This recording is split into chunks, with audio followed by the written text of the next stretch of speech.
بسم اللہ الرحمن الرحیم اعوذ باللہ من الشیطان الرجیم بسم اللہ الرحمن الرحیم مقاصد سوم کتاب البیع سبق نمبر 131 گفتگو تھی شرائط الوزین میں سے چھٹی شرط العلم بقدر المثمن کہ مثمن کی مقدار معلوم ہونی چاہیے۔ تو اس حوالے سے مسئلہ یہ بیان ہوا تھا کہ اگر مشتری نے ایک عین کو زمان سابق میں دیکھا ہے اور بعد میں اس پہ عقد کیا گیا ہے تو اس حوالے سے گفتگو کی گئی تھی۔ اب یہاں پہ دو فرق پیش کر رہے ہیں۔ ان میں سے پہلی فرق یہ ہے کہ اگر ان کا آپس میں اختلاف ہو جائے، تبدیلی میں اختلاف ہو جائے، مثلا پہلے ایک حیوان کو دیکھا تھا مشتری نے کہ یہ مثلا حیوان موٹا تھا، اب عقد کے بعد مثلا وہ یہ کہہ رہا ہے کہ بھئی یہ تو اس میں تبدیلی آ چکی ہے، یہ محزول ہو چکا ہے، کمزور ہو چکا ہے، درانہ کے بائع کہتے نہیں ایسے ہی ہے، بس مشتری کا دعویٰ یہ ہے کہ یہ اس میں تبدیلی آ چکی ہے، لیکن بائع کہتے ہیں کہ تبدیلی نہیں آئی۔ تو اب یہاں پہ کس کے قول قبول کیا جائے گا؟ آیا بائع کے قول قبول کیا جائے گا یا مشتری کے قول کو قبول کیا جائے گا؟ تو جناب مصنف فرماتے ہیں کہ بعض فقہا نے فرمایا ہے کہ مشتری کے قول کو قبول کیا جائے گا، اور اس کی انہوں نے 3 دلیلیں پیش کی ہیں۔ پہلی دلیل یہ کہ اصالہ برات ذمت المشتری من الثمن، اس بنیاد پہ کہ ثمن یہ مشتری کو دینا تھی اور مشتری کا ہاتھ اپنی ثمن پہ موجود ہے، اور جب دعویٰ ہو جائے جھگڑے کی صورت میں تو ذوالجد کے قول کو قبول کیا جاتا ہے۔ تو یہاں پہ مشتری کے ہاتھ میں ثمن ہے اور مشتری گویا کہہ رہا ہے کہ میں یہ پیسے دینے والا نہیں ہوں اور یہ پیسے میری اپنی ملکیت ہیں۔ تو یہاں پہ قاعدے کے مطابق مشتری ذوالجد ہے اور ذوالجد کے قول کو قبول کیا جاتا ہے، ایک دلیل۔ دوسری دلیل یہ کہ بائع یہ دعویٰ کر رہا ہے کہ مشتری کو مبیع کے بارے میں علم تھا اور اسی پہ یہ راضی بھی تھا، تو اب شک کر رہے ہیں کہ آیا مشتری مبیع کو جانتا تھا اور اس پہ راضی تھا یا نہیں؟ تو اصل یہ ہے کہ نہ، اسے علم نہیں تھا اور راضی نہیں تھا۔ 2 تیسری دلیل یہ ہے کہ شک ہو رہا ہے کہ آیا مشتری کو اپنا حق وصول ہوا ہے یا نہیں، ویسے تو موٹی مثلا گائے چاہیے تھی، تو اصل یہ ہے کہ اسے اپنا حق وصول نہیں ہوا، اور جناب مصنف پھر ان 3 دلیلوں کا جواب پیش کرتے ہیں۔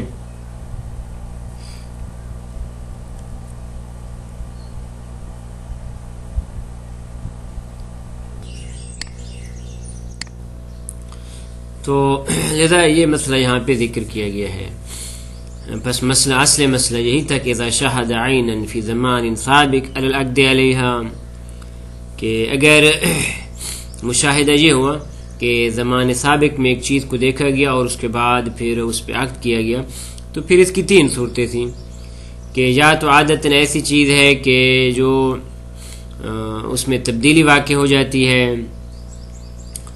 تو اس میں بیان یہ ہوا تھا کہ اس کی بیع صحیح نہیں مگر یہ کہ ایسی صفات کے ساتھ کہ جس کے ذریعے بیع غیب کو صحیح کیا جا سکے، اور دوسری یہ تھی کہ عادتاً تبدیلی نہیں ہوتی، اور تیسری صورت یہ تھی کہ دونوں امر جائز ہیں۔ تو یہ اصلی مسئلہ تھا۔ تو ہر ایک قسم کا حکم پہلے اسباق میں ذکر ہو چکا۔ فرعان یہاں پہ 2 فرع ہیں کہ جو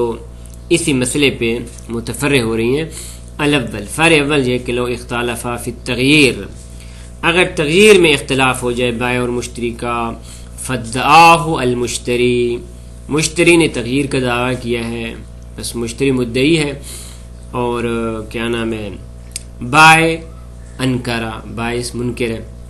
تو اس کے لیے کیا کرنا چاہیے؟ فرماتے ففی المبسوط والتذکرۃ والایذاء والدروس وجامع المقاصد والمصالح، ان کتابوں میں یہ ذکر ہوا ہے کہ تقدیم و قول المشتری، مشتری کے قول کو قبول کرنا چاہیے۔ 3 دلیلیں۔ پہلی دلیل لأن یدہ علی الثمن، کیونکہ مشتری کا ہاتھ ثمن پہ ہے، یعنی مشتری ذو الید ہے،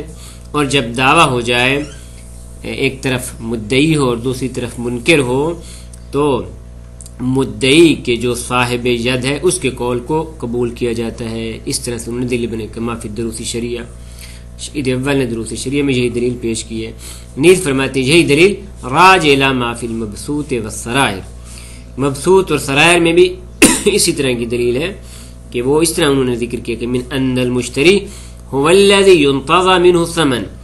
مشتری وہ ہے کہ جس سے ثمن منتظر ہوتی ہے اور لی جاتی ہے،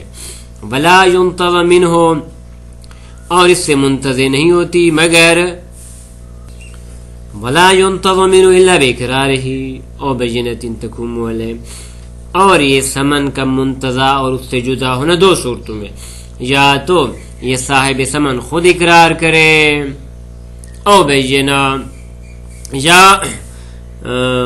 جو منکر ہے وہ بینہ لے کے آئے تقوم علیہ۔ تو ان 2 صورتوں میں فرماتے ہیں اس سے ثمن منتظر ہو سکتی ہے۔ اگر یہ 2 صورتیں نہیں تو ثمن اس سے منتظر نہیں ہو سکتی، پر جب ثمن اس سے منتظر نہیں ہو سکتی تو نتیجتاً یہ ذو الید ہے، تو جب یہ ذو الید ہے تو فالقول قول ذو الید، بس یہ ذو الید کی بنیاد پہ، یعنی ید امانتی نہیں ہے بلکہ ید اصلی ہے۔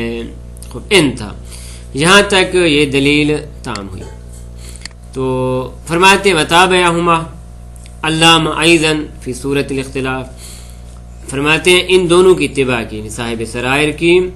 اور کیا نام ہے مبسوط کی، مبسوط اور سرائر کی، یعنی ابن ادریس ہلی اور جناب شیخ طوسی رحمہ کی اتباع کی اس مسئلے میں علامہ نے۔ کس طرح؟ اس طرح کہ وہ فرماتے ہیں فی صورت الاختلاف، اگر بائع اور مشتری کے درمیان اختلاف ہو جائے، کس میں؟ اوصاف مبیع میں، الموصوف کہ جن کی پہلے وصف بیان ہو چکی، اذا لم یسبق ہو رؤیا، لیکن اس کو دیکھا نہیں گیا، یعنی مشتری نے اس چیز کو نہیں دیکھا لیکن بائع نے اس کے لیے مبیع کے اوصاف بیان کیے، اس کے بعد اختلاف ہو گیا کہ مشتری کہتا ہے کہ یہ اوصاف اس کے اندر موجود نہیں ہے جو آپ نے بیان کیے تھے، اور بائع انکاری ہے، وہ کہتے نہیں وہی اوصاف ہے جو ہم نے بیان کیے تھے۔ تو انہوں نے بھی فرمایا کہ یہاں پر بھی قول مشتری کو قبول کیا جائے گا۔ کس طرح؟ کہ جناب علامہ رحمۃ اللہ علیہ نے تمسک باصالۃ براءۃ ذمۃ المشتری من الثمن، کہ انہوں نے تمسک کیا ہے کہ یہاں پہ شک ہو رہا ہے کہ آیا مشتری کے لیے ثمن دینا ضروری ہے یا نہیں، تو فرماتے ہیں اصل یہ ہے کہ مشتری بری الذمہ ہے، اس کے لیے لازمی نہیں ہے کہ وہ ثمن دے، لذا فلا یلزمہ، اس کے لیے ثمن دینا لازمی نہیں ہے مگر ان 2 صورتوں میں، اقرار کرے یا ادھر بائع بینہ لے کے آئے، لیکن ما لم یقر بہ او لم یثبت بالبینہ، جب یہ مشتری خود اقرار نہیں کر رہا اور ادھر منکر یعنی بائع وہ بینہ لے کے نہیں آ رہا، تو اصل یہ ہے کہ یہ بری الذمہ ہے، تو جب یہ بری الذمہ ہے تو پس فالقول قول مشتری ہو رہا ہے۔ تیسری دلیل وَلِأَنَّ الْبَائِعَ يَدَّعِي عِلْمَهُ بِالْمَبِيعِ عَلَى هَذَا الْوَصْفِ الْمَوْجُودِ وَالرِّضَا بِهِ، بائع کہتا ہے کہ مشتری یہ مبیع کی اس وصف کہ جو اب اس میں موجود ہے اس کو یہ پہلے بھی جانتا تھا اور اب یہ بھی وصف ہے اور اس پہ راضی بھی ہے، اس وقت بھی راضی تھا، تو لذا اسے قبول کرنا چاہیے۔ تو والاصل عدمہ، لیکن اصل یہ ہے کہ عدمہ، کہ یہ وصف پہلے موجود نہیں تھی اور یہ راضی نہیں ہے، یعنی استصحاب ہے، کما فی التذکرہ، جیسا کہ یہ دلیل صاحب تذکرہ نے ذکر کی ہے۔ اسی طرح فرماتے ہیں وَلِأَنَّ الْأَصْلَ عَدَمُ وصول حقی الیہ کما فی جامع المقاصد، شک ہو رہا ہے کہ مشتری کو اس کا حق ملا ہے یا نہیں، تو اصل یہ ہے کہ مشتری کو اس کا حق نہیں ملا.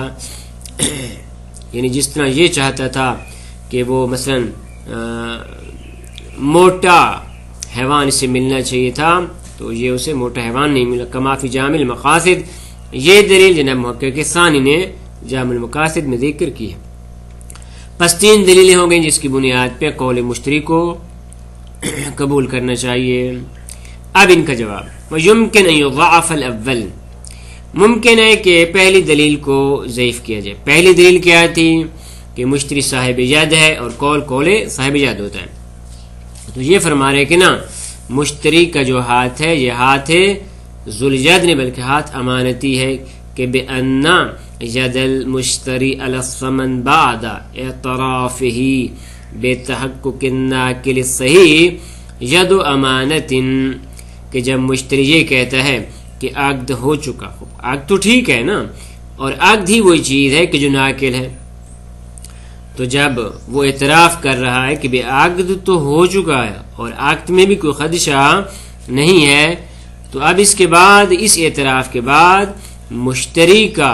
ہاتھ اس سمن پہ امانتی ہے، یعنی یہ سمن بائع کی ہے جو اس کے پاس پڑی ہے.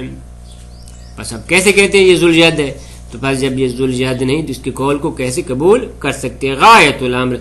انہو یدعی سلطنتہ علی الفسق، ہاں زیادہ سے زیادہ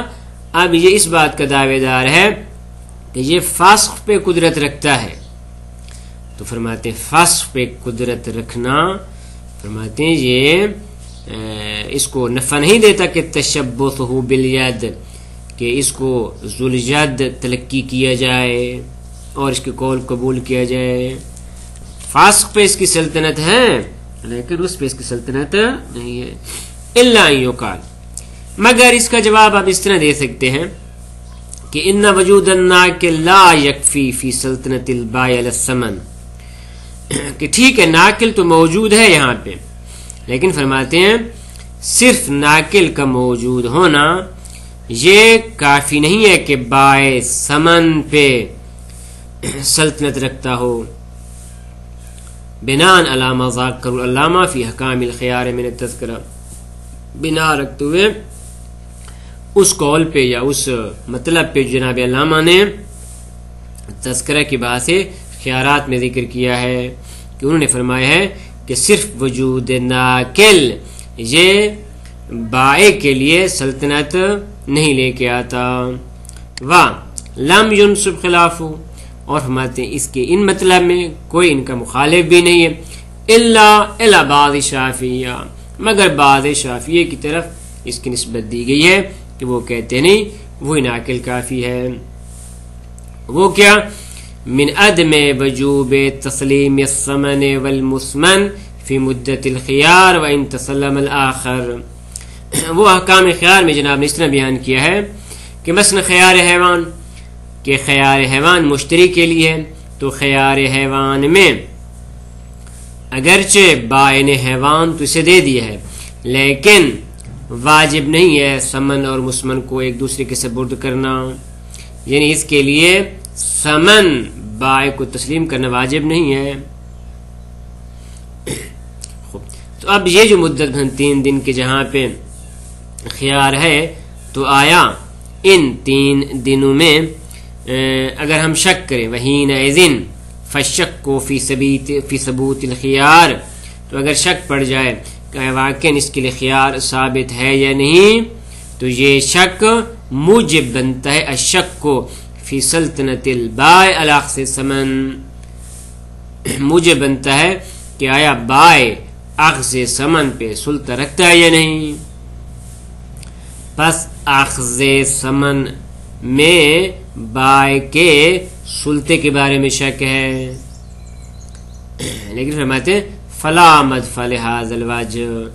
لیکن فرماتے ہیں یہ جو آپ نے یہاں پہ دلیل پیش کی ہے، فرماتے ہیں اس کا کوئی دفاع نہیں ہے مگر یہ کہ آپ یہ کہیں کہ جب ہم شک کر رہے ہیں کہ سبب خیار حاصل ہوا ہے یا نہیں، تو کہیں گے اصل یہ کہ سبب خیار حاصل نہیں ہوا. الا اصالت عدم سبب الخیار لو تم، یعنی اگر یہ تام ہو جائے، یہ اصل تام ہو جائے تو کیا ہے، یہ بن سکتا ہے کہ شک ہے کہ آیا خیار کا سبب حاصل ہوا یا نہیں، تو اصل یہ ہے کہ خیار کا سبب حاصل نہیں ہوا، کما سیجی، جیسے کہ خیارات میں اس کی تفصیل آ جائے گی۔ تو یہ تھی پہلی دلیل کا جواب۔ والثانی یعنی ویمکن ان یضاعف الثانی، ممکن ہے کہ دوسری دلیل کو ضعیف قرار دیا جائے۔ دوسری دلیل کیا تھی؟ دوسری دلیل یہ تھی کہ بائع یہ دعویٰ کر رہا ہے کہ مشتری اس کے بارے میں جانتا تھا، تو فرماتے اس کے دو جواب ہیں۔ نمبر ایک کہ یہ جو آپ نے اصالہ لگایا ہے کہ اصل یہ ہے کہ مشتری نہیں جانتا تھا، خوب اس وصف کو نہیں جانتا تھا، تو اسی طرح یہ بھی تو ہو سکتا ہے کہ جو وصف اس وقت موجود ہے اس کو بھی مشتری نہیں جانتا تھا۔ مثلا وہی حیوان والی مثال کہ مشتری کہتا ہے کہ حیوان پہلے موٹا تھا، بائع کہتے ہیں اسی طرح ہے، اسی حالت میں ہے، اس وقت بھی اس کی یہی حالت تھی۔ تو جب آپ کہتے ہیں کہ مشتری نہیں جانتا تھا اس اصالے کی بنیاد پہ، تو اس موجودہ حالت کو بھی نہیں جانتا تھا، پر یہ دونوں اصالے آپس میں ٹکرا جائیں گے۔ ایک جواب وثانی ما معارضته بإصالة عدم علم المشتری بالمبی على وصف آخر حتى يكون حقا له يوجب الخيار، تاکہ ہم کہیں کہ اس کو اب خیار حاصل ہے۔ دوسرا بأن الشک فی علم المشتری بهذا الوصف، دوسرا یہ کہ علم مشتری میں، ان شک فی علم المشتری بهذا الوصف، کہ مشتری اس وصف کو نہیں جانتا تھا، یا وعلمہ بغیرہ، اور اس دوسری کو جانتا تھا، یعنی محظول ہونے کو نہیں جانتا تھا بلکہ اس کے موٹے ہونے کو جانتا تھا، تو فرماتے ہیں یہ جو شک ہے یہ مسبب عن الشک فی وجود غیر هذا الوصف سابقا، یہ شک مسبب ہے اس بات کا کہ شک ہے کہ یہ وصف پہلے موجود نہیں تھی، یہ وصف پہلے موجود نہیں تھی۔ تو فیضا انتفى غیرہ بالاصل الذي يرجع لإصالة عدم تغیر المبی لم يجر اصالہ عدم علمه بهذا الوصف، تو جب وہ غیر منتفی ہے کہ جس کی بنیاد پہ یہ کہا جا رہا تھا کہ اصالہ عدم تغیر مبی جاری ہوتا ہے، تو فرماتے ہیں یہ اصل بھی جاری نہیں ہو سکتی۔ جب وہ اصل جاری نہیں ہو سکتی تو یہ اصل بھی جاری نہیں ہو سکتی۔ پس گوئے دو جواب دیں، اولا یہ کہ یہ اصل جاری نہیں ہو سکتی، ثانیاً اگر یہ اصل جاری بھی ہو جائے تو فرماتے ہیں اس کے معارض میں دوسرا اصالہ موجود ہے، لذا دونوں اصالے آپس میں ٹکرا جائیں گے۔ بنابراین یہ دلیل اول و دلیل ثانی جناب شیخ انصاری رحمۃ اللہ علیہ کے نزدیک ضعیف ہیں، کہ جس کی بنیاد پہ قول مشتری کو مقدم کیا جائے۔ اما تیسری دلیل اور اس کا جواب انشاءاللہ اگلے درس میں۔ وصلی اللہ علی محمد و اہل بیتہ الطیبین الطاہرین۔